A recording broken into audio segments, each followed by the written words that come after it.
Hola a todos.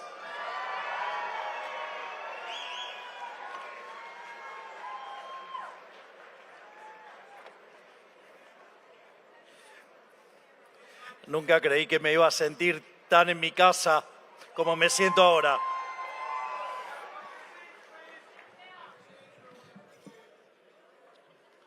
Buenas noches a todos. Quiero agradecer a los presentes, a los organizadores que han hecho posible esta velada. Es un honor para mí estar aquí y recibir el premio Titán de la Reforma Económica en este día. Para quienes no me conocen, yo soy un economista que ha sido honrado con la tarea de conducir los destinos de mi país. Durante toda mi vida he sido un amante de la teoría económica y los hechos, la teoría y mi propia historia me han llevado a abrazar las ideas de la Escuela Austríaca de Economía y en especial las ideas de la libertad. Como tal, mi compromiso con las ideas de la libertad, es decir, con la defensa del derecho a la vida, a la libertad y a la propiedad, es inclaudicable. Y producto de haber vivido la mayoría de mi vida adulta en un país consumido por el socialismo, ser honrado con esta distinción me llena de orgullo. He dicho ya en otras oportunidades que el socialismo es una enfermedad del alma, que ataca y corroe al ser humano en sus valores fundamentales. Y si no se enfrenta a tiempo, puede llevar a la miseria, como ha ocurrido en mi país. Sin embargo, las mayorías silenciosas están despertando y producto de ello, el curso de la historia está cambiando. Hoy me honran con la distinción de Titán de la Reforma Económica y debo decir que el título es realmente acertado, ya que la tarea que estamos llevando adelante en Argentina desde hace un año es verdaderamente titánica. No solo por la dimensión, la profundidad y la complejidad de las reformas que estamos llevando a cabo, sino también porque debemos luchar contra la extorsión y el sabotaje de los intereses corporativos enquistados en el poder del antiguo régimen. Por eso, quiero aprovechar para compartir con ustedes algunas ideas sobre lo que estamos haciendo, que algunos ya están llamando el milagro argentino, pero también algunas falacias de la política tradicional, porque la batalla es larga y necesitamos las herramientas intelectuales adecuadas para ganarla. En primer lugar, nuestra batalla es contra las ideas del gradualismo. Los argentinos estamos acostumbrados a la desilusión. Es el producto de haber vivido en un país infectado por el socialismo durante 100 años. Han habido dictaduras y gobiernos democráticos, pero la única constante ha sido el colectivismo en alguna de sus formas. También ha habido, es cierto, experiencias reformistas, pero hasta ahora todas habían fracasado. Ninguna había podido hacer la transición del colectivismo empobrecedor al capitalismo redentor de los pobres. Este ciclo de ilusiones y fracaso durante décadas ha provocado que muchos argentinos opten por emigrar si tenían la posibilidad o se contenten con sobrevivir si no la tenían. Esto se ha repetido a lo largo de prácticamente todo el siglo XX, con la consecuencia de destrucción de riqueza y capital que implicaba, caracterizando lo que nosotros hemos llamado el siglo de la humillación argentina. Coaliciones de gobierno que habían sido elegidas para implementar reformas en la Argentina rápidamente fracasaban y el círculo vicioso volvía a empezar. La pregunta que muchos hicieron durante décadas era ¿por qué? ¿Por qué las coaliciones reformistas han fracasado en la historia argentina? La razón es simple. Hasta ahora, ningún gobierno, con excepción del gobierno del doctor Carlos Saúl Menem, si uno quiere, se había animado a aplicar las recetas del liberalismo de cuajo y sin temor. Esto sucede por miedo. Miedo a perder apoyo, miedo a romper acuerdos, miedo a la protesta social o perder las próximas elecciones. Esto es porque los políticos, sin importar su partido, tienen como primer mandato mantenerse en el poder a cualquier costo. Recién después piensan en hacer los cambios que habían prometido. De la misma manera que un empresario busca la maximización de las utilidades de su empresa, un político tiene un driver principal ante cualquier otra cosa, maximizar la cantidad de tiempo que está en el poder y el tamaño del presupuesto que maneja. Es por ese miedo a perder apoyo que acomodan sus ideas a mantenerlas tal que les brinde la tranquilidad, equivocadamente, que así se quedarán más tiempo en el poder. Como tal, bajo la excusa que sea, aún los que quieren realizar cambios o reformas optan por reformas que de tinte gradualista, que inexorablemente terminan fracasando.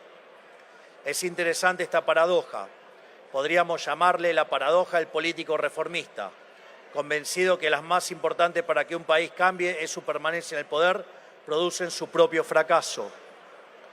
Pues bien, nosotros somos reformistas, pero no somos políticos. No operamos bajo la premisa de lo que más importante es nuestra permanencia en el poder, sino que para nosotros lo más importante es implementar nuestras reformas. Gobernamos sin miedo, aplicando medidas de shock para generar confianza en la sociedad y en el mercado. No solo porque esas son nuestras convicciones, sino porque además la evidencia empírica nos acompaña. Desde 1952 en adelante, todos los programas de shocks, sacando el del 59, fueron expansivos de la actividad y el empleo, y todos los programas gradualistas terminaron mal. Segundo, no consensuamos con el enemigo.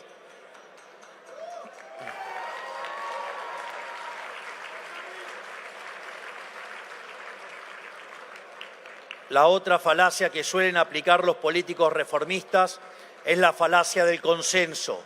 La mayoría de las experiencias reformistas se chocan contra una clase política que les dicen que deben consensuar sus reformas con ellos.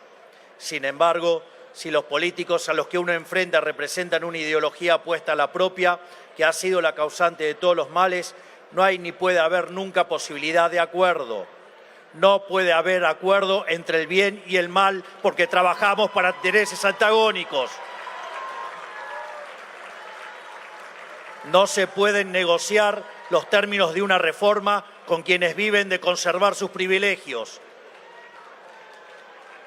Por otra parte, en tercer lugar, hay que ocuparse simultáneamente tanto de lo urgente como de lo importante. Nosotros asumimos en un contexto absolutamente crítico, sabiendo que lo urgente era estabilizar la economía, pero que lo importante era desarmar el leviatán colectivista que había sido montado en la Argentina durante los últimos 100 años. Por eso, nuestra segunda medida en materia económica tuvo que ver no con lo urgente, sino con lo importante. El decreto 7023 fue el inicio de un conjunto de reformas estructurales que indudablemente abrirán nuestros mercados y nos acercarán al resto del mundo, y vaya que ya lo está haciendo.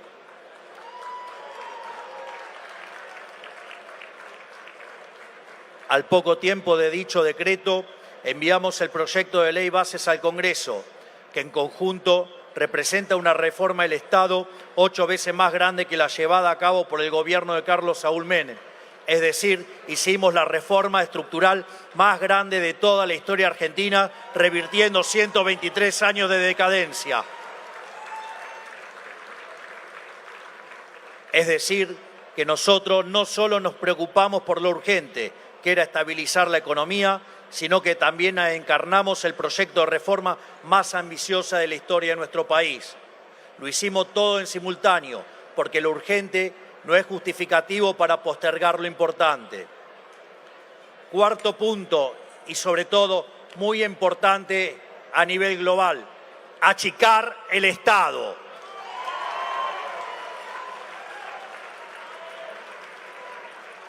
La idea que les quiero dejar es que reformar el Estado implica devolverle poder que le fue quitado a la ciudadanía, y la única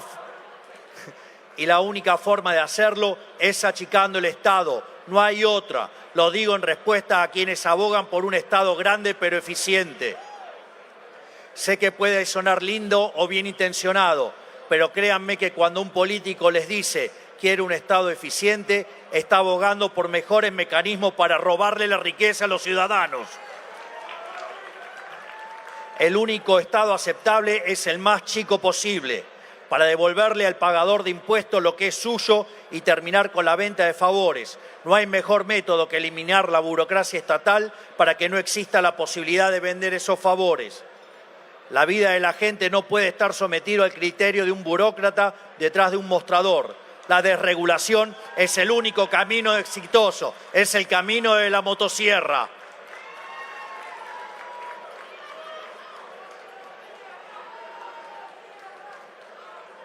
Porque un Estado que se arroga tareas que no le competen terminan por incumplir sus responsabilidades básicas. Como decía Murray Newton Rothbard, el inventor del anarcocapitalismo, cuanto mayor sea el tamaño del Estado, menos recursos se utilizarán para satisfacer los deseos de los consumidores que han contribuido a la producción y más recursos se utilizará para satisfacer los deseos de los consumidores que no producen, o sea, los parásitos, los amigos de los políticos.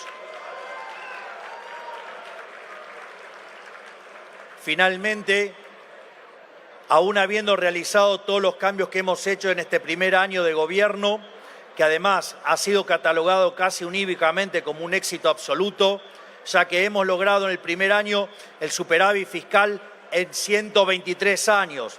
Hemos bajado la inflación mayorista del 54% al 0,8%. Hemos reducido la pobreza del 55% al 38% en un año. Ya tenemos mejores niveles de actividad y crecimiento que cuando asumimos y recién llevamos un año de gobierno.